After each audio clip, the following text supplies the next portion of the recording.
Hello and welcome to another episode of the FemiNinja Project. And I have such a fun and fascinating guest with me today. Her name is Teri M Brown. She is an award-winning author of character-driven fiction, TEDx speaker, host of the Online for Authors podcast, co-host of the Writer's Lounge podcast, and a motivational speaker who connects readers with characters they'd love to invite to lunch. She is the author of 3 novels as well as a book titled 10 Little Rules for a Double-Butted Adventure, which is an inspirational book about her tandem ride across the United States, a journey consisting of 3,102 miles during the summer of 2020 that helped her heal her heart from an emotionally abusive 14-year marriage and find the courage to publish her first novel. Teri, wow, what an intro. Thank you so much for being here and welcome to the show. Thank you so much for having me. I'm super excited to be here today. Oh, I was just so excited to have you on the show. This is just so funny. I love the fact that you connect your readers, with characters they'd love to invite to lunch. I think that's a great, that's just great. And I also fell in love with a double-butted adventure, so I can't wait to hear more about that. So all I'm just going to say is thank you so much for being here. Welcome to the show, and tell us your story, how this all started. So I love to tell people that as a child, I said I wanted to be an author. However, I also said that I wanted to be an Olympic ice skater and a brain surgeon. Hmm. Um, I don't like the sight of blood, so brain surgeon was never going to happen. And I'm klutzy. And so when it comes to things like ice skating, figure skating, that wasn't going to happen either. So what really I think this was is I loved books. I was that kid that read books all the time. You always found me reading. My mother would come in the house and say, "You need to go outside and play." And I would put my book outside on the window ledge and go out and get my book and climb a tree to read. I mean, it was just like I loved reading. Hmm. Fast forward life, and I'm going to college. My parents are not going to pay for me to get a degree in something like writing because they wanted me to have a degree in something that I could earn a living. And I didn't know what I wanted to be. And so I have two majors, two minors. I'm just one of those people. And I never used any of them, which is just the thing. I mean, I think I have in my writing, but I've never actually had held a job with those degrees. Um, I got married. I had 4 wonderful children. I got divorced. We just were not compatible. Hmm. I didn't pick well. He wasn't a bad person. There was nothing wrong, but we just didn't see life the same way. And it just made for a really difficult marriage. So I remarried, and that really was a bad choice. And that was a 14-year emotionally abusive relationship. I I stayed in it far longer than I should have, but I was determined not to be divorced twice. Hmm. It already seemed like a stain that I had done this once, and now it was going to happen again. During that time, I started writing for small businesses, and I was writing things that they needed on their website. And I started this in 2000. And really, when you think about when the internet started picking up and becoming something, it was a wonderful little niche for me. And it was something I could do from home. Hmm. And these small businesses would put things out on their website, and I would look at them and think, oh, gee, this is not how you want to portray yourself. I mean, it's good information, but wow.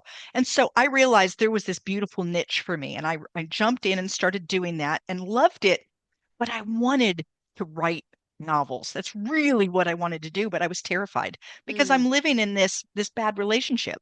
And Hmm. you're talking about putting yourself, your characters, your imagination, you out on this paper in front of people. I didn't have a safe place to land at home. So Hmm. if it didn't go well, I'm going to get it from public and then I'm going to get it at home too. And so I just didn't do it. Got out of that relationship in 2017 and words Wow. started pouring out of me, Wow. like pouring out of me. I just had so much to say. So I wrote my first manuscript. It was horrible, but I mean, think about it. Someone's first painting, someone's first time they pick up the violin. I mean, it's going to be horrible, and it was. But I learned I had 50,000 words, like they came out of me. Hmm. It had a beginning, a middle, and an end. It had characters. It had a storyline, and I thought, now I just have to figure out the craft part of it. Mm-hmm. Like, I have this in me. Now it's a matter of fine tuning it. So I wrote another and then another, but I'm not showing them to anyone because when you get out of a relationship like that, you're damaged. Yeah. You don't just immediately say, no, here I am. Yeah, I was out of the bad relationship, but I didn't believe in myself. I couldn't make good decisions or didn't believe in my decisions. I didn't feel that I really had anything of value to offer people. I was pretty trodden down. Mm-hmm. In the meantime, I met my husband Bruce, who is the one who took me on this journey. And I was never getting married again. He tells everyone that he chased me until I caught him. So essentially, what that means is he parked himself near me and just didn't go anywhere until I finally accepted that he was there to stay. And you know, then we got married. But while we were dating, he said to me, "I've always wanted to ride across the United States on a bicycle. I've wanted to do it since 1976 when a group of college students did it for the bicentennial." He said, but I was in the military and it's not like my sergeant's going to give me 3 months off to go across the United States. And so he had had this desire for all these years. Wow. I had been saying to myself that I wanted to have a big adventure. I wanted to do something that proved to the world that I wasn't done. Mm-hmm. Now, the world never believed that I was done. I did. So I Mm-hmm. really was proving it to me, but I felt like I needed to show people that I Right. still had some oomph left in me. So I said to him, is this something you're going to talk about until the day you die, or are you going to do it? He said, no, I really want to do it. I said, count me in. Okay, And what was his reaction when you said that? Was he absolutely floored? no, I think he was actually excited. Like, wow, I have found somebody who wants to try to do this with me. What you don't understand, though, is at that time, I had not been on a bicycle in 40 years. Okay, so we're talking about major. I was 70 pounds overweight. I was not athletic. I've told you I'm not, my idea of strenuous exercise was walking on the beach collecting shells. I mean, I Mm-hmm. just was not this big adventure person, but I wanted it bad. So we started talking about how we could make that work. Mm-hmm. He is a cyclist. He has been cycling like Jeez. in races and other things since high school. So there's no way I'm ever going to be able to do enough to catch up to where he is. And Mm-hmm. that's when we decided to do it on a tandem. Because on a tandem bicycle, you work together. He can never get 14 miles ahead of me, right? He can't go faster than I can go. And so we decided, well, we're going to do this on a tandem. So we just started practicing. Mm-hmm. And at first, I mean, it was things like, how do we get started on this thing? Like I didn't even know what I was doing. And in 2020, so we got married in 2019, and in Mm-hmm. 2020, we decided that we were going to go on the trip. COVID nearly stopped us, Mm-hmm. you know, and in the end, we got started at the end of June of 2020. It took us 72 riding days, but we were gone for about 3 months by the time you get, you have to take breaks. Well, We weren't yeah. 20 and we weren't 20 anymore. And yeah, we made it all the way across the United States. And on the last day, we're coming up. We decided to stop at the Marine Corps Memorial in Washington, Mm-hmm. D.C., because Mm-hmm. my husband is a Marine Mm-hmm. and we were raising money for Toys for Tots. And so it seemed like this perfect place. We're coming up this hill. They're always up at the end. I don't know what that is, but it's always true. We're headed up the hill. And he said, do you see that flag? And I said, yes. And he said, that's it. That's the memorial. And I Mm. started to laugh and then cry and then laugh and then cry. It was just this big emotional mess. And I thought, I can do anything I put my mind to. I just Mm. rode across the United States. Me. It's not a matter of can I do something? It's a matter of what do I want to do? Mm-hmm. And so I asked myself, what do I want to do? And I said, I want to be an author. And 14 months later, my first book, Sunflowers Beneath the Snow, came out. So Wow. Okay, there's so much to unpack here. I mean, trying to wrap my head around this, but I wanted to ask, what was your starting point then? Where did you okay. take off from? Okay, so we flew everything out west and we started in Astoria, Oregon.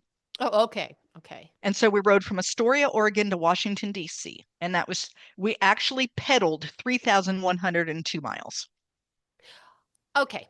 At any time during these 3,102 miles, did you ever think like Walter Tango Foxtrot, what am I doing here? Or I want to quit, or I can't do this Yes. anymore, or Oh, all I want is a glass of wine, a hot shower, a hot bath, a hot meal? What was yeah. going through your mind? Okay, so day one, we're in Oregon. It's raining. So we're Oh, coming from North Carolina, and North Carolina in June is already very warm. And it was raining and cold. It was 55 degrees. I thought, what are we doing? And all day was up. The very first day we're crossing over mountains. And I'm thinking, and we live on the coast of North Carolina where everything's flat. And so at the end of day one, I thought, oh, I think we may have bitten off more than we can chew. But I am a determined and stubborn enough woman that I wasn't going to quit on day one. But on day one, I began to wonder, like, and I think that's part of what an adventure is you don't mm-hmm, know what you're getting yourself mm-hmm, into. Because if mm-hmm. you did, you would You say, wouldn't never do it. mind, and you would Mm-hmm, go home, right? mm-hmm. Um, but there were several days. There was one in particular. We had already made it over the Rocky Mountains. We were in the middle of Whoa. Montana. Yeah, we were in the middle of Montana, and it was hot, hot day. We had to go 7 miles. There was no alternative. There was nothing in between these two towns. The wind was blowing against us. There were mosquitoes that were like small birds. It was it was unbelievable. We had not one, not two, but three flat tires that day. So it was a horrible day. And at the end of the day, I said, I'm done. I don't want to do this anymore. This is no fun. I'm getting nothing from it. I'm done. Well, I was keeping a blog the whole way across. And so I Mm, put that out on the blog. I was very honest on my blog too. mm-hmm, So I put it out on the blog. Hey guys, I think we might be done. This isn't even fun. And I mm-hmm. had a friend reach out to me, and that's my rule number 9. And she said to me, Harry, what you've done is amazing. And if you quit today, you could hold your head up high because you've made it over the Rocky Mountains on a tandem bicycle. You've been 1,200 miles. None of the rest of us are doing that. We're all sitting at home during COVID watching you ride. Mm-hmm. So you have nothing to be ashamed about. However, do not quit on a bad day. Mm-hmm. You'll always wonder, Mm-hmm. could I have done it?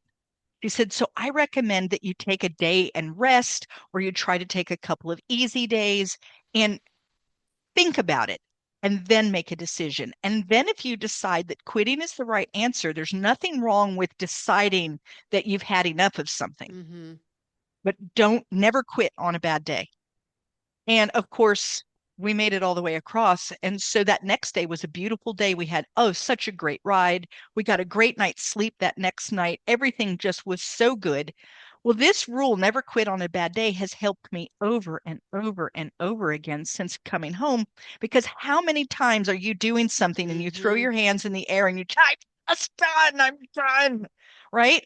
Well, deciding that you're done when you're tired and hungry and I mean, you Oh, can, yeah. Just tell me, how do you spell that? yeah, but you know what I'm talking about. You know that feeling Yes. where it's like my socks are too tight and my pants don't fit right. Everything is wrong, right? How do you possibly think logically about what you want? Mm, And what do you need to do? Well, you need to go relax, maybe have a glass of wine, maybe eat some chocolate, maybe mm, get a good night's sleep, take a bubble bath. You need to do something, right? To give yourself space and a little bit of time and a little distance from whatever that is. So I tell people all the time, I do not say never quit. mm-hmm, Because there are times to look at things, 14-year emotionally abusive relationship, it is time to quit, mm-hmm, right? Or something that's just not bringing you joy anymore. You mm-hmm, you picked up this hobby 20 years ago, and 20 years ago it was great for you, but now it's drudgery. Why are we mm-hmm, still doing that? mm-hmm, Quitting is fine. Don't quit in the midst of emotional turmoil. mm, Like, give yourself the space to be able to make a list of pros and cons, to look mm-hmm, at it logically and say, how am I going to do this? And for me, that's never at the end of a bad day. Hmm. That is a right? great philosophy to live by. I mean, I already wrote it down. I think I might even, magnify it and put it on my refrigerator. Not that I'm a quitter, but it's always good to hear that and to It remind is good. yourself. So now I want to I ask you mean, this. Oh, go ahead. yeah. No, no, go ahead. I was just going to say it's just one of those things that it's so easy to get caught up in the moment. Hmm. And I am an extremely emotional person. Like, and I let my emotions out. If something bad happens, everyone around me is going to know it because I cannot just sit there calmly and pretend. And I'm crying and I'm wailing and gnashing of teeth. But then I can take a deep breath and say, okay, now that I've gotten all of that initial emotional crap out, Hmm. now I can be me, logical me, and say, well, here's 16 things I can do instead. Like Hmm. immediately I have solutions, Hmm. but not while all of the angst is in me. So I have to let it out.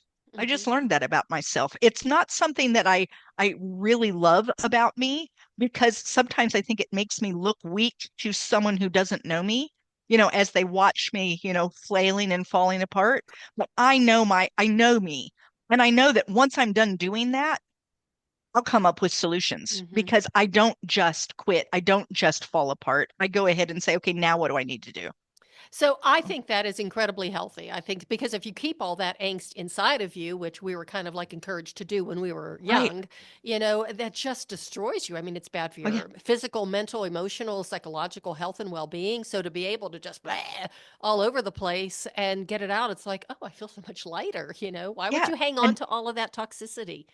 yeah. Yeah. And so for me, I let it out. The Hmm. first time that happened on the trip, so I don't know, it was a horrible day. A lot of days felt horrible at different points. And we were taking a little break, standing on the side of the road. There were cows right here. Um, and I was done. We had like another 10 miles to go, and I started to cry. Uh-huh. And my husband is like, we're maybe 4 or 5 days into the trip, Oh and boy.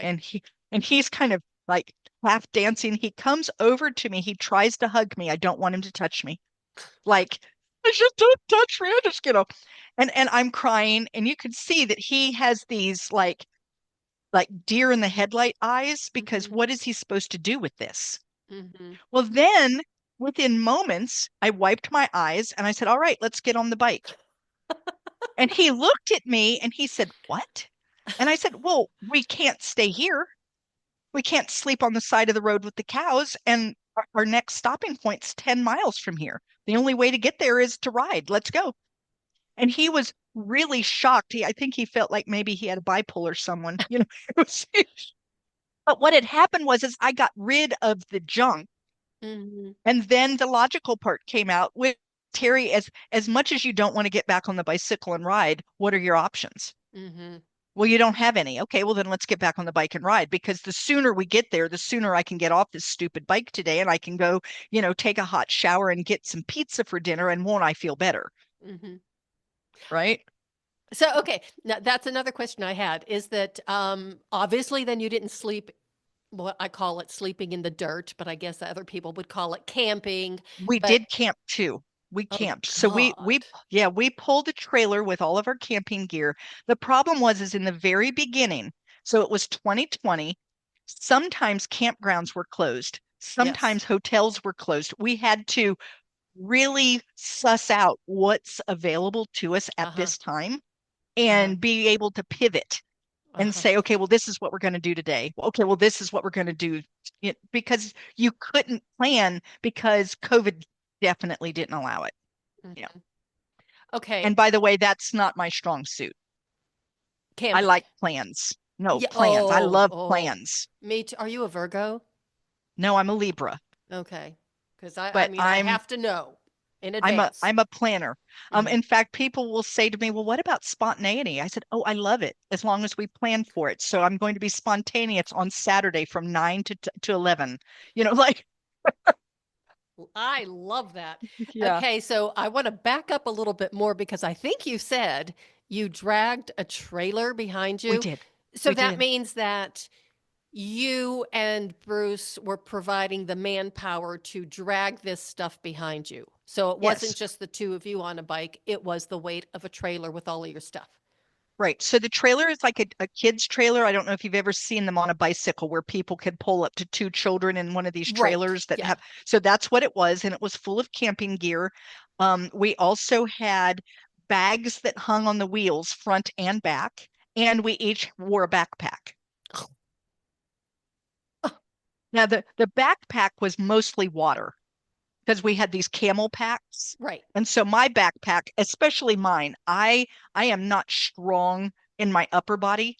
Hmm. And so having anything really heavy on my back would have just I would have been miserable. So I mostly carried water on my back. Well, still, Bruce had a water weighs a yeah, yeah, lot. yeah. Bruce had a little more. He had water and then some things that he felt he needed, and I kept Uh-huh. anything else I needed in the bags on the wheels. It was like I can't have all that weight on my shoulders, but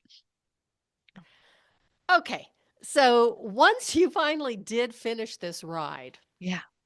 and you see the memorial and all that kind of stuff and the flag and everything, and it's the emotions and everything. What was the first thing that you got? Was it like, hey, a big old glass of wine? Or was it like, I'm getting a massage, I'm getting a spa day? What was going through your mind? I mean, what was going through my mind was it was in awe. Hmm. Like it was very difficult, and I still have trouble explaining it to people, but you rode the day that you were in. You couldn't really think about yesterday, and you couldn't Mm-hmm. really think about tomorrow. So you Hmm. rode this day. And I knew that I had ridden all of those days, but somehow to add them up, and then we got from one place to the next, I was shocked that we were actually done. Like it didn't seem real. It was Hmm. how did we do it? And you Hmm. back and you'd think, well, I remember being in Montana and I remember being in Hmm. North Dakota and I remember, but I don't know, it just didn't seem to add up in my mind. In Hmm. terms of what I wanted to do, I didn't even know what to do anymore. It felt, it was like, do you realize tomorrow we're going to get up and we don't have to get on the bicycle? And we're not going to have to break up camp or Hmm. leave the hotel room or we're just going because we ended up staying for about a week with his daughter who lives there in the DC area. Hmm. And it was just, I don't know, we were like guests and people fed us and we didn't have to do anything. And it so I think what for me it was like sleeping in. Like like the next morning, I didn't have to be up at the crack of Hmm. early 30 getting back on the bike because we Hmm. used to get up usually right before the sun came up. And Hmm. by the time the sun was fully, up in the sky, we're riding Yeah. because you wanted to get an early start, the heat of the day and all of the other things. You wanted just to get going because if problems, you needed to be able to fix the problems and still get to where you're going at the end of the day. You don't want to wait until noon and get started, you Right. know. And so, yeah, I think for me, maybe it was sleeping in, Hmm. just that ability to not worry about sleeping. Oh, and I immediately got rid of some of those clothes that were literally getting holes worn in them from the amount that I'd sat on the seat and pedaled. And it was like, just put me in some regular clothes that are not, the stretchy padded shorts and other things. I wanted something that was just real clothes. Okay, I have another question then. You Yeah. didn't keep those clothes that had the Oh, I holes? have them. Oh, I good. Okay, have because them. I would have put them in a shadow box or mounted them I'm or done going, and something.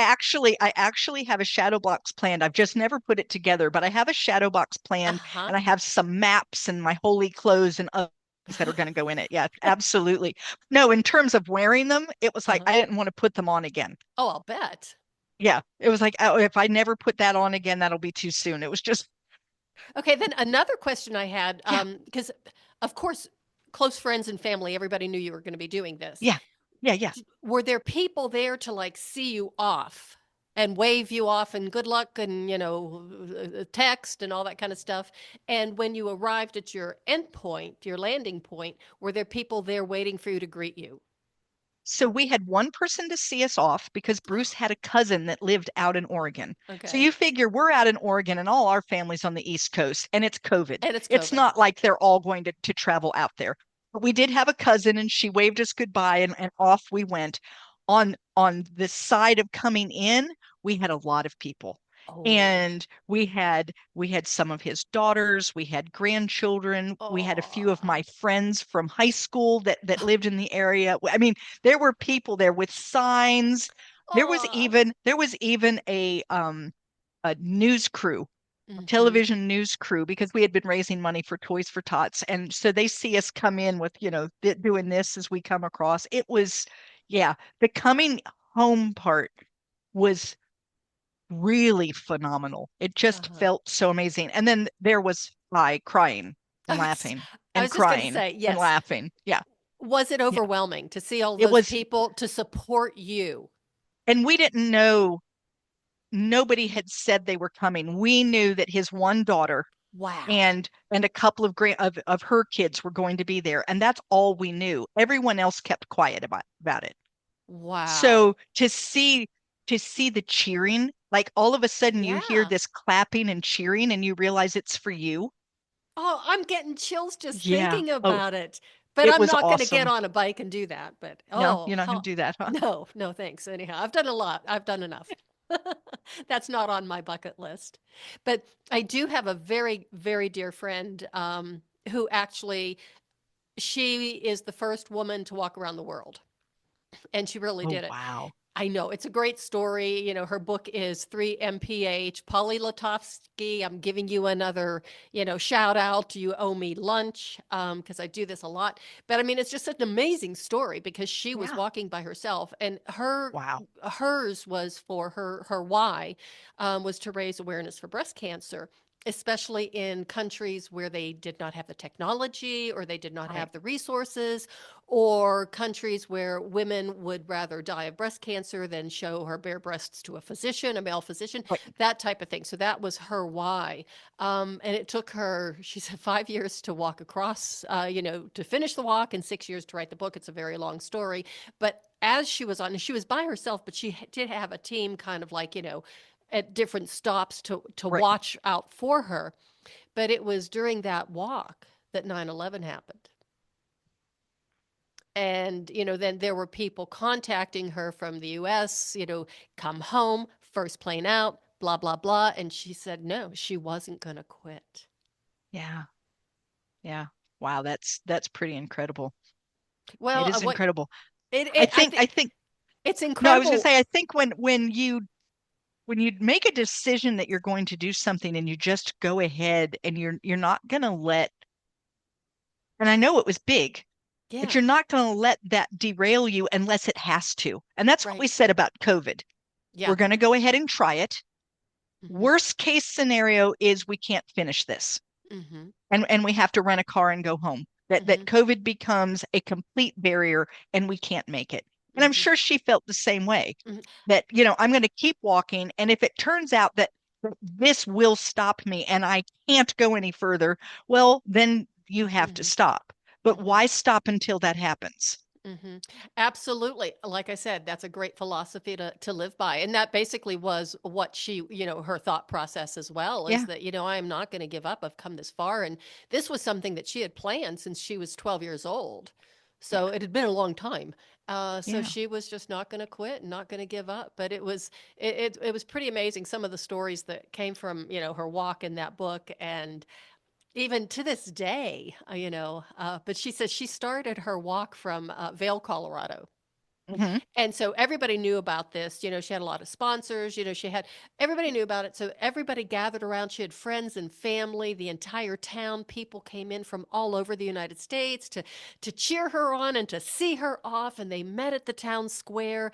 And, the news people were there, everything, all the media. And they all walked together until they got to the way she tells it is hilarious. They all walked together, cheering her on until they got to the city limits, and then they all stopped and waved, bye, good And that was luck, it. and stood there and waited for their taxis to come and pick them up to drive them home. Oh yeah, they were done. They Like, were done. They walked enough. yeah. It was like, have fun. Bye. See ya. Yeah. Make sure you stay in touch. Yeah. So, but to me, that really speaks to the resilience of the human spirit and the things Oh that yeah. we can do once we put our mind to it. Even though it's like, I don't want to, I would rather have a root canal than get, on this bike again today. but Right. you just do it, and then you really find out what you are capable of. Which is one of the things that I recognized. My husband would tell everyone that the person who started the ride Mm, and the person who ended the ride was not the same woman, that I had changed. And it was during those, thousands miles that I started to realize what I was really made of, mm-hmm, that I still did have worth and value, and that I was a very capable individual, and that mm-hmm, I could make decisions, and that I was everything I needed to be. mm-hmm. And for me, it took something big like that. Think it to actually heal from something like that, Right. you do have to get out of your comfort zone. You have to kind of stretch because our brains Mm-hmm, allow us to do far more than our bodies claim we can do. mm-hmm. Or I think maybe it's even backwards. I think that, it's our bodies. I don't know. It's a little of both. Like Yeah. if you think about someone who is a marathon runner, for Yes. instance, right? They bonk. They get to a point where their body says, "Whoop, I am done," and their Mm-hmm, mind says, "Oh no, we've trained for this. You keep running." mm-hmm, Right? And so their legs keep going. The body is screaming, "We're done, we're done, we're done," but they have a mindset. And mm-hmm. then I think the other thing can happen is if you don't have that mindset, you can talk yourself out of anything. Oh, absolutely. Absolutely. And so there's a little bit of both, but Yeah. I think there's that if you can tap into that reserve that we all have, and Mm-hmm, it's a mental reserve because physically your body is done, but mm-hmm, mentally you just keep going anyway. mm-hmm, And I learned that about myself. It was like I have everything inside me that mm-hmm, I need. I mm-hmm. just forgot how to tap into it. So tell us how this affected your confidence, because after living for 14 years in, an emotionally abusive relationship, then all of it, because that tears you apart, your It does. self-image, your confidence, your self-worth, everything, it just cuts you off at the knees more or less. It does. And then to have this incredible experience that maybe wasn't always such fun, but hey, you did it. What did Right. that do for your self-confidence? Well, I tell Bruce that when he married me, I was still so damaged and that he must have been able to see. He told Mm, me, he said, "I always knew who you were." And mhm. it was like, well, I didn't. Like I Mhm. had lost me. I didn't really know who I was. Um, I would go to the grocery store and wonder which peanut butter brand to buy. Mhm. Like, because what if I made a wrong decision? It's peanut Mm. butter, for goodness sakes, buy one. Mhm. Like, what difference does it make? We'll eat it. Mhm. But it was, I had gotten to that point where everything made me afraid and everything. And I got done with this trip and I just didn't feel that way anymore. I mean, it Mhm. was like I rode across the United States, You did. and I would look at the other people who maybe had like some kind of power or authority or something, and I would think Mhm. they didn't ride across the United States. Mhm. I did. I don't know, it just gave me this different look at I did something huge that Mhm. was so outside my comfort zone and so beyond what people thought I could do. Mhm. I mean, I hadn't been on a bicycle in 40 years. Mhm. This isn't like Terry went and did something Terry normally did. This Mhm. was, whoa. My daughter, I spoke with one, I have three daughters. I have three stepdaughters, three daughters, and a son. Oh my And goodness. yeah, I know we have a big blended family. It's great. But I spoke to my middle daughter just the other day, and she said, Mom, that when you said that you were going on that ride, I expected you to come home. I didn't think that you would ever make it. She said, not because I didn't love you, but I just thought there's no way. There is no way Wow. that my mother is going to be able to do this. And I Wow. said, I said, yeah, I had to eat your words, you.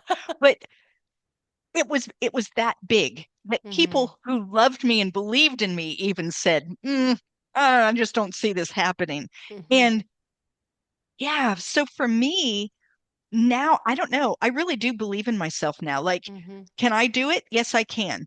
Then it's, do I want to? Mm-hmm. Because the truth is that if you want something, then you will figure out a way around the obstacles. And Mm-hmm. if you don't, you will let the obstacles stop you, Mm-hmm. right? And I had someone say to me, well, I bet you could run a marathon. And I said, you're right, I could. I don't want to. I have zero desire. I have no intention. I don't want to. It is not my jam. I don't like it. There's Mm-hmm. nothing about that. Like why would anyone want to run 1 mile, let alone 25 plus miles? Like yuck, right? I don't want to do that. Ugh. Um, but could I? Yeah, I could. Darn straight I could. And Mm-hmm. so I have that feeling now. Can I do it? Mm-hmm. Yes, I can. But it's a matter of do I want to? And that I know that it's okay for me to say I don't want to do something. Mm-hmm. It's okay for me to look at my life and say what fits what I want, Mm-hmm. and it's not selfish. I think that a lot of women believe that doing things that are good for them, that make them happy, that that's considered selfish. Oh, you're being selfish. You're not thinking Mm-hmm. about other people in your life and da da da da. And I am not saying that you shouldn't think about others. Like that is Mm-hmm. not what I'm saying. But there is nothing selfish about looking at yourself and saying that doesn't fit what I Mm-hmm. want out of my life. And isn't that so empowering? It is. Because then instead of being constantly busy and overwhelmed and unable to keep up and always unhappy, you can say, I'm cutting out these three things because they don't bring me joy. And I'm never Mm-hmm. saying yes to those again. And I'm Mm-hmm. going to focus my attention over here where it does bring me joy. And now I'm going to be a happy person. And guess what? When you're a happy person, you're a better mom, you're a better wife, you're a better grandma, you're a better friend, you're a better because you're happy and Mm-hmm. because you're working toward things that matter to you. And Mm-hmm. so I think this idea that we play the martyr game and I'm gonna it's not healthy for anyone, and it's not even healthy for the people that you think you're doing it for. Mm-hmm. Well, I think we were programmed that way. I mean, even Yeah, from when we were, especially as women, as girls, little girls.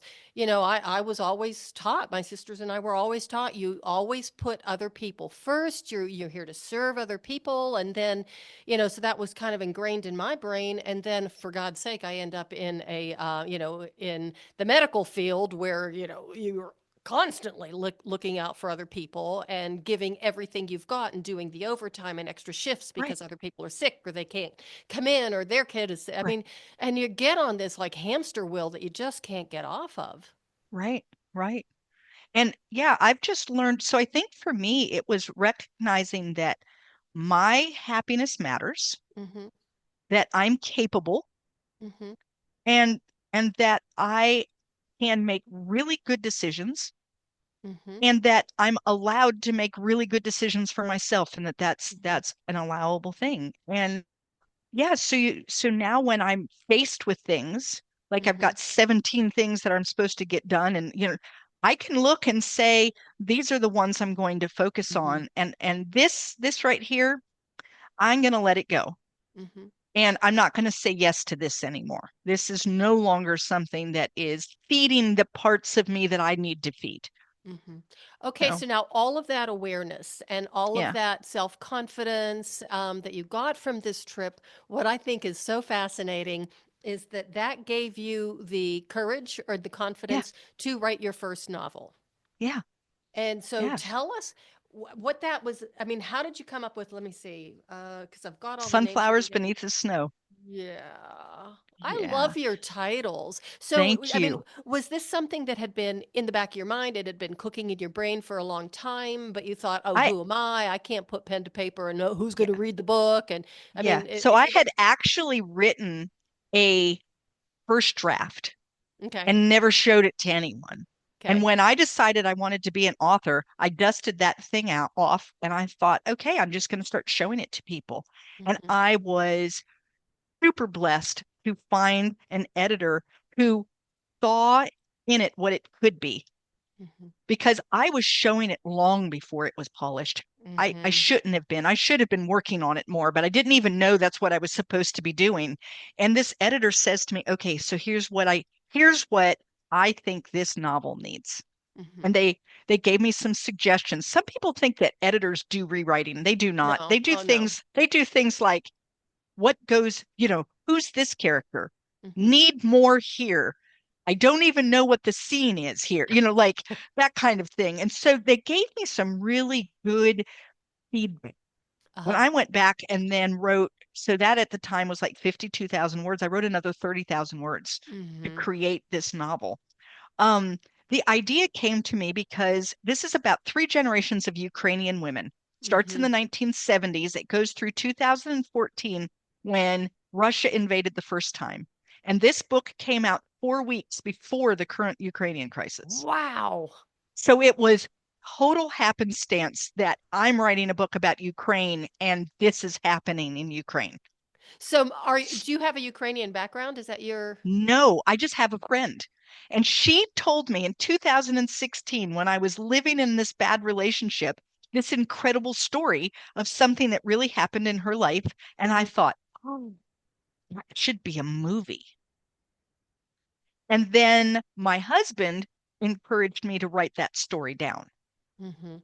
And I said, well, that's not me. I can't do that. And he said, Teri, it's an amazing story. You need to write it down. Mhm. So I tell everyone I wrote 82,000 words of fiction to tell 3 pages of truth. Mhm. So the last 3 pages of the last chapter of that book are the actual story that my friend told me. And Wow. everything else is me making up a story as to how you could have ever arrived in that spot. That's incredible. That is really incredible. I mean, I have so much admiration for my author friends who write, fiction because it's like I have a pretty vivid imagination. But I can't do that, character development. But it's like, okay, maybe I can someday. Yeah, Yeah, thinking about it. But yeah, yeah. yeah, because in my world, I think truth is always stranger than fiction It sometimes. often is. It often Yeah, is. There's no doubt.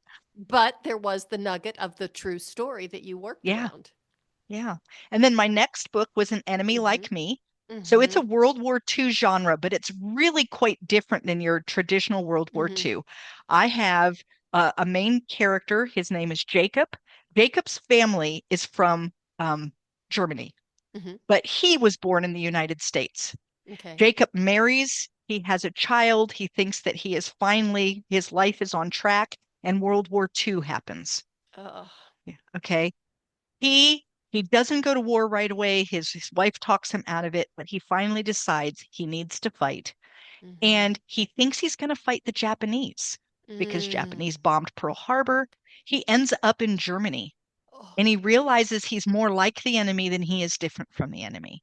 And so we right. see this idea from his point of view, his wife's point of view, and also his 4-year-old son, both as a child and as an adult man looking back.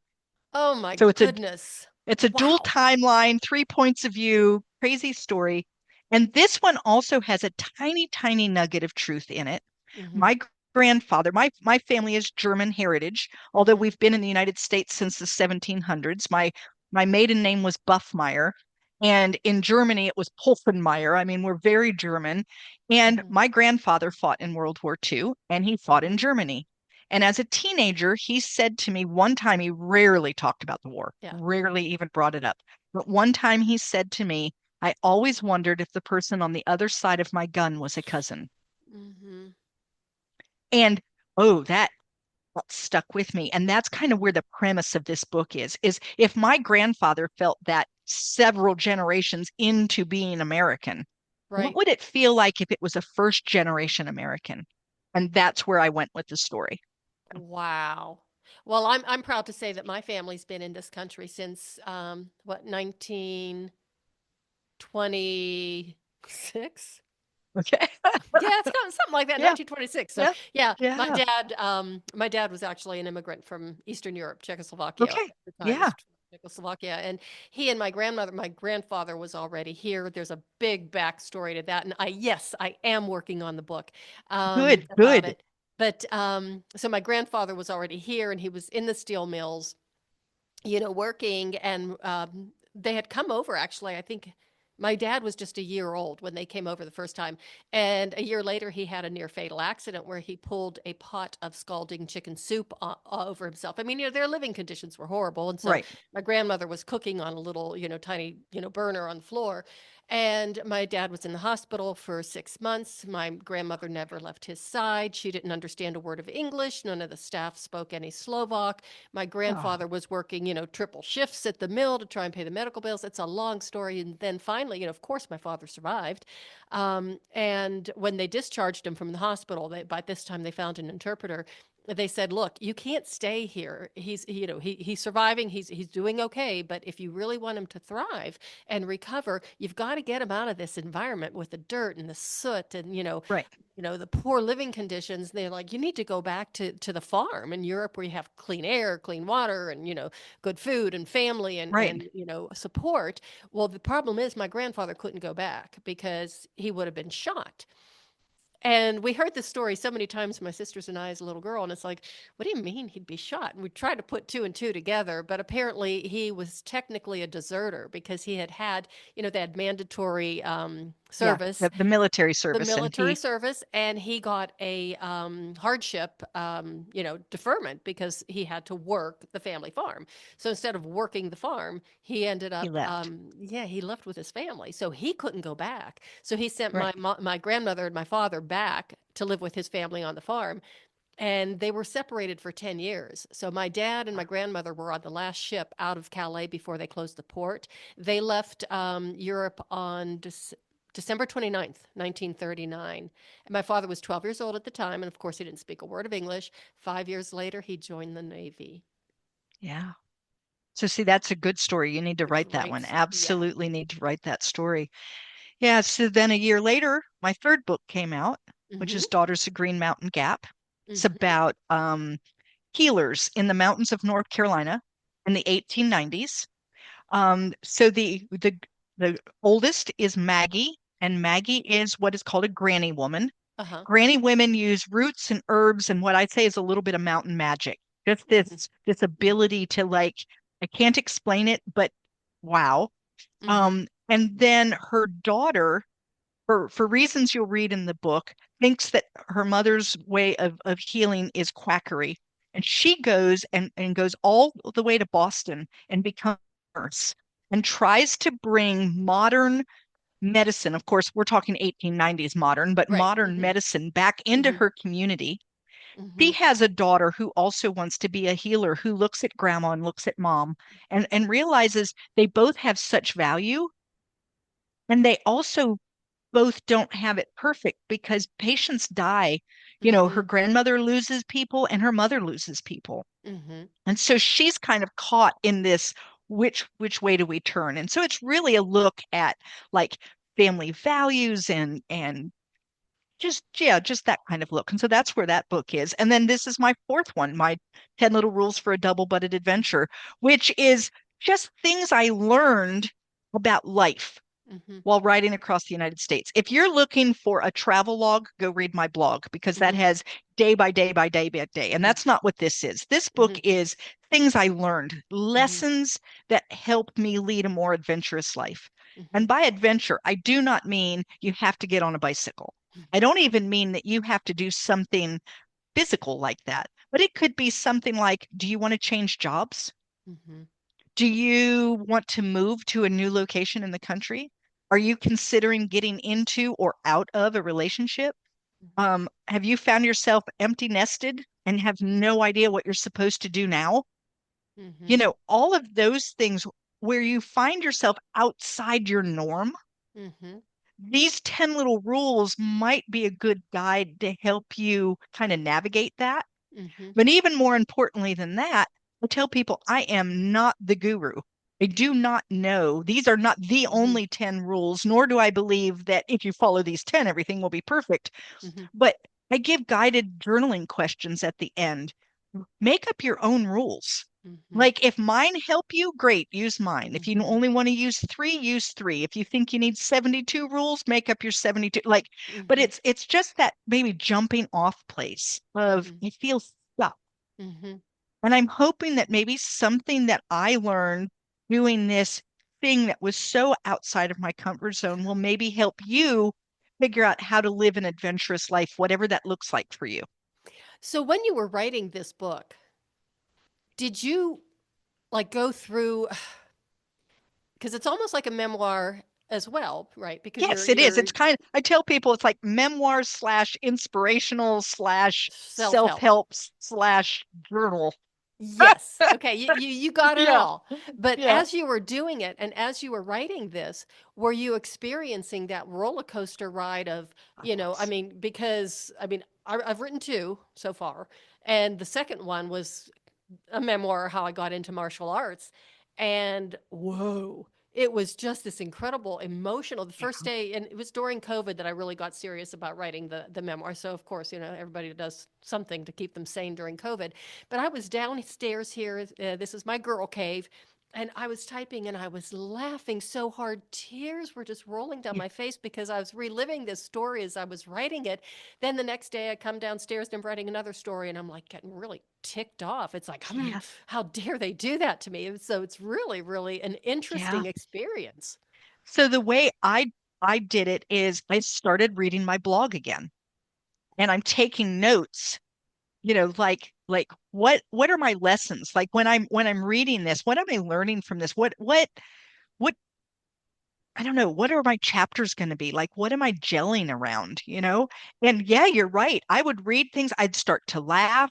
I could feel myself getting ready to cry on the side of the road. I Uh-huh. remember all of the things hot and I mean, yeah, do kind of relive it as you're Mm-hmm. going through trying to figure it. And then I kind of came up with some categories that seemed to come up over and over Mm-hmm. and over. And it was like, Mm-hmm. ooh, and this story would be so good to Mm-hmm. illustrate. And yeah, Mm-hmm. So then the other thing was when it was published, okay, because you had already published, three books and yeah. award-winning, best-selling, blah blah blah blah.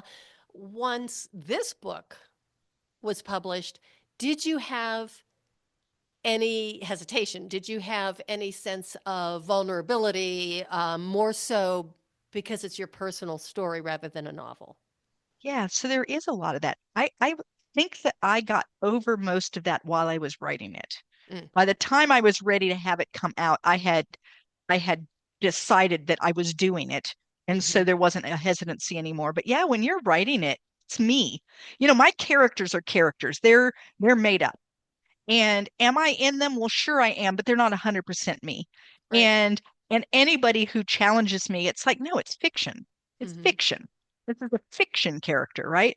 You can't say that about 10 Little Rules for Double-Butted Adventure. That's me. It uh-huh, says I in there, uh-huh, I. Um, yeah, that is a little scary because it's hard enough with a fiction character if someone doesn't like it. But what if they don't like this? You're not liking me. You don't right, like who I am because who I am shows up in this book. But what I came to the conclusion was is I don't need everyone to like me. right, right. And if you don't like the book, you don't like the book. Okay, move Mm-hmm, on. Like there's a bazillion books out there. Go find one you like. It's mm-hmm, I just decided that I learned some things that help me navigate life. mm-hmm, If I can show one person one thing, then it mm-hmm, was worth writing down. mm-hmm. And I already know that's happened because I've had people reach out to me and say, "Oh, I have a new favorite rule and Yeah, I'm using it." Da, da, da. And it's like, what more do I need? And it's right, okay if there's other people who say, I had someone say, "Oh, I thought it was going to tell me about your trip and it didn't. And it's not what I was expecting." And it's like, okay. And that's why I tell people, if that's really what you want, go read my blog. It's all there. right. If you want the travel log, you go do that because it's written down and you're welcome to it. Mm-hmm, Um, this is not what this is. This mm-hmm, this is what did I learn mm-hmm. on this trip? Not learn about riding a bicycle. What did I learn about life? Yeah. Me, people. What did I find out? What is helping me most? Mm-hmm, So I think the hardest thing though about this book coming out is it just came out. So it came out mm-hmm. February 14th. Um, Oh. And it came out on February 14th because my publisher and I decided there's a little bit of my love story in here. I mean, Mm-hmm, this my husband and I did this together. mm-hmm. The hardest part is that my husband also passed away in January. Right. He had glioblastoma, and so that happened in June of 22. And when he died, I could have pushed this book back back and Mhm. said, I just can't talk about it yet. Mhm. But it actually has been a blessing to be able to talk about these wonderful experiences that we had, the things that made us so close. Mhm. Despite only being married just at the 6 year mark, Wow. we'd say that three months on a tandem bicycle is like 20 years of marriage. So in tandem time, we were married for 26 years, and that feels a Uh-huh. lot better to me. Uh-huh. And I can talk about the wonderful experiences. Mhm. So for me, the hardest part of the book coming out is just the timing, which is Mhm. both really difficult and oh, how amazing Mhm. to have this. It's like a gift to Mhm. be able to talk about him in ways that are so positive and wonderful and Mhm. forget about the cancer ravage that happens at the end of any cancer journey. Right. It's like nobody wants to remember that. But boy, Yeah. do we want to talk about this, and Mhm. and it's so fun. And so, that I think for me, that's the hardest part of this book. Mhm. But he would have been so I think he would have been disappointed if you had pulled it back for a while and sat on it before you Absolutely. published it. I've never met the man, of course, but just from your stories, Yeah. I could just imagine him going, "Oh, Terry, come on. You Yeah. got to do it." Well, so I have a quick story if you're ready for one. Do you want a quick story? Absolutely. Okay. I love stories. On the day that he passed away, Mhm. I had been waiting for my author copy of this book, and I wanted him to see it so badly. Oh. And about an hour before he died, it came in the mail. And his Oh. granddaughter knew I was waiting for it and had gone out and gotten it and brought it to me in the box and said, I think this is your book. And I started to shake so badly I could hardly get the package open. And I'm telling him all about it. He has his eyes closed at this point, but I know he can Mhm. hear us because his Mhm. eyebrows would do things. I knew he was Mhm. still, Oh, but yes. he wasn't opening his eyes, but I told him all about the book. And then I laid down in bed and I put my head on his shoulder and I started to read it to him. Oh. And I read the introduction and I read rule number one and all about it. And I read rule number two and all about it. And I got to rule number three, which is do hard things. Oh, And he died right then. I said, rule number three, do hard things. And he wow. died. And initially, I thought I gave him permission to Mhm. do something that's very difficult for him, which is stop. Let go. Right? He's a Marine. Marines don't stop and let go. And so I Mhm. felt like that was permission. What I realized later is in the last 2 months, he was unable to do much in the way of speaking because of where the tumor was. And so Mhm. he could say yes and no. He could say my name on occasion. He was able to say, I love you once or twice, but mostly he pointed to words on a piece of paper and we communicated that way. I feel like these were his last words to me, Mhm. do hard things. So when I wake up in the morning and I think I can't do today, Yeah. can't. I can't face today. I can't do this. I hear do hard things. And I swing my legs out of the bed and I get up and I get moving. And I feel like these were my last words to him and his last words to me as well. Wow. So Oh, that's I mean that's so heartfelt, beautiful, yeah, sad, but eh, it's sad, but how wonderful. right. Right. You At the know, I same can I can he- time. I can hear him say it, do hard Mhm. things. And so you're right. He would be so disappointed if he Mhm. thought that I was crawled up under the bed and Mhm. wasn't coming out and was waiting and would have the book come out some later time. And Mhm. he would just he wouldn't no Well, there I think it's also very poignant that it came out on Valentine's Day. Valentine's Day. Yeah. The Yeah. love, the It hearts and all that. the whole thing. I just think that the timing was I so wanted him to be here to Mhm. see it launch. And on Mhm. the other hand, how beautiful that it was there for me when he couldn't be. Yeah. I didn't get a Valentine from him this year, but my book came out Mhm. and it has his picture and my picture on the front cover. I mean, what more can you ask for, right? I mean, if that isn't a Valentine, then what is? So I'm looking over your right shoulder. Oh, yeah. And is Yep. that the book There's the cover? book. That is the book cover, but I can show you here too. Ooh, I love that. Thank you. And So so this for is the a real lips, picture of the uh-huh. two of us, and then it was just stylized to look more like a watercolor.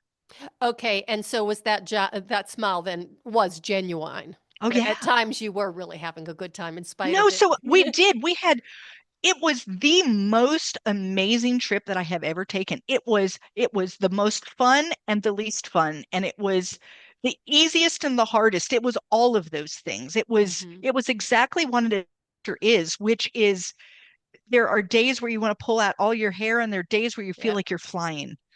Hmm. There's one portion of the ride where when we were done with that day, Bruce said, "This is exactly what tandem riding should always feel like." It was a beautiful day where I'm on the back of the bicycle and I felt like I could just fly. I felt like if I had put my arms out, that I would have just lifted up into the sky and we would have just been flying through the air. It was Hmm. amazing. And then you contrast that to the day where you're trying to get up this huge, gigantic mountain at 4 miles an hour and you're sweating profusely and you wonder what you've gotten yourself into. And that it was both of those things, Hmm. and I think it's almost a metaphor for life. I mean, right? In life, we Hmm. have those days where we're crawling up the mountain at 4 miles an Hmm. hour, wondering what we're doing. And there are other Hmm. days where you feel like you're just soaring and everything is so good. And then there's everything in between. And Hmm. that's what this trip was. Wow. So, okay, for the listeners, if you're listening to this audio version, do go to YouTube and you can watch it. You can see, the book cover over Teri's right shoulder, or you can just go to Amazon. You can go to her website and find the book. So, Teri, how can the listeners connect with you? Where can they find you? Social media, buy your books, and then once you tell us that, I have one more question for you. Okay. The best place to go is just go to my website because everything can be accessed from there. So my website is my name, terrymBrown.com, and that's Terry with one R. Hmm. There at the website, you'll see all of the social media icons. I'm on everything. So like wherever your favorite is, I'm there too. So just, click the one you like. I have a newsletter. I put it out twice a month. Once is kind of newsy stuff about me, and one is books I've been reading, and I give little, blurbs about the Hmm. books that I've been reading. I have a podcast, which is online for authors, where I Hmm. interview authors about their books. And so if you want to know what you should read next, that's a Hmm. good podcast to listen to. You can buy my books there. If you're in the US, I will sign a copy and send it to you so you can get a signed copy from me. And I even just have a contact page where if you want to ask me a question, feel free to fill that out. And I always get back to people who reach out. Excellent. So there's one other thing I do want to highlight before I ask you that question. Okay. I just, there's so much in my head. Okay. And I just wanted to highlight the blog. And this is for the listeners. So if anybody who is listening is thinking that, hey, maybe I could write a book someday, or I don't know how, what would I do? Blah, blah, blah. Start a blog. Oh, yeah. Don't worry about who's reading it, how many followers. Don't worry about that. Just write a blog and make sure you're very consistent. Do it at least once a week and post. And it's amazing what you can get out of your blogs. It can create an outline for a book. It absolutely can. I agree. That's a good way to do things. I agree. Mhm. So, is there any final pearls of wisdom or any last thing you want to leave with the listeners before we wrap up? I think that the one thing that I learned through all of this big trip and then my husband's cancer journey after is if you have a bucket list, throw it away. Mhm. If there is something that is on that list and it is worth doing, then start today doing something toward that goal. And if it is not worth starting something today, then take it off the list. There would be nothing worse than ending your life with this list of things you wish you had done. Do Mhm. not do that. Start it. Do it today. Find out. Like, there's no way that I could have ridden across the United States on a tandem bicycle on the day that we decided to do it. Right. But we started that day working toward it. Mm-hmm. finding the right saddle for me, helping me figure out what kind of things I needed to wear, figuring out how to start and stop on a tandem, getting myself used to riding more than 2 or 3 miles, all of the things that we had to do. But we started that day. Mm-hmm. And if we hadn't, we would have never taken that trip. Mm-hmm. And so I think that's, the idea that people sit and wait Yeah. for something that may or may not ever happen for them. Mm-hmm. If you want it, then go start doing something about it. And then the only other nugget I have is that you have it in you to do Mm-hmm. what it is you want. It's there. And if you don't know where it is, or you can't figure out how to access it, find a friend, find, talk to a Mm-hmm. spouse, talk to a therapist, talk to your pastor, read a book, figure it out. Because what you have Mm-hmm. inside of you, it's there. It's everything you need is there. Now it's a matter of figuring out how to tap into it. Mm-hmm. Excellent. Well, you have certainly done an incredible job of doing that, I must say. And so what's your next project? I mean, are you working on a Yeah, I've got two that I'm working on right now. I have a children's book that I hope will be out at the end of the spring. Mhm. It was an idea that came to me when I was riding across the United States, and so I've gotten that done. And then I'm also writing a book that's very different from my others that I've written so far. It's a contemporary humor about a woman going through menopause, and it's just a tongue-in-cheek, very funny. Um, and I do want to shed a little bit of light on the idea that when women go to the doctor, they're often not taken seriously. So there will be a little bit of that, but Mhm. mostly it's just a funny look at what every woman goes through, and we all understand the humor that can be behind it when it's not us that's in the limelight. Mhm. Excellent. Terry, thank you so much for being here today, for sharing your Thank story, the you. good, bad, and the ugly. And congratulations on completing that ride. What an incredible accomplishment. And your beautiful books. And I am really looking forward to keeping an eye on you and following you on all your social media. I already subscribe to a few of them to see what comes next. And I would Wonderful. love to have you back on the show again to share some more of your insights and your writing journey and to see what what you come up with next. Thank you so much for having me. It's been a joy. Everybody, thank you so much for listening. I really appreciate it. And do go to Terry's website, check out her blog. If you're thinking about writing a book someday, just start writing a blog. Don't judge yourself, just do it. You'll find an editor, they will help you smooth things out. So don't judge yourself. Just do it. I guess like Nike, just do it. And that Just do is it. just do it. And that is the way of the FemiNinja.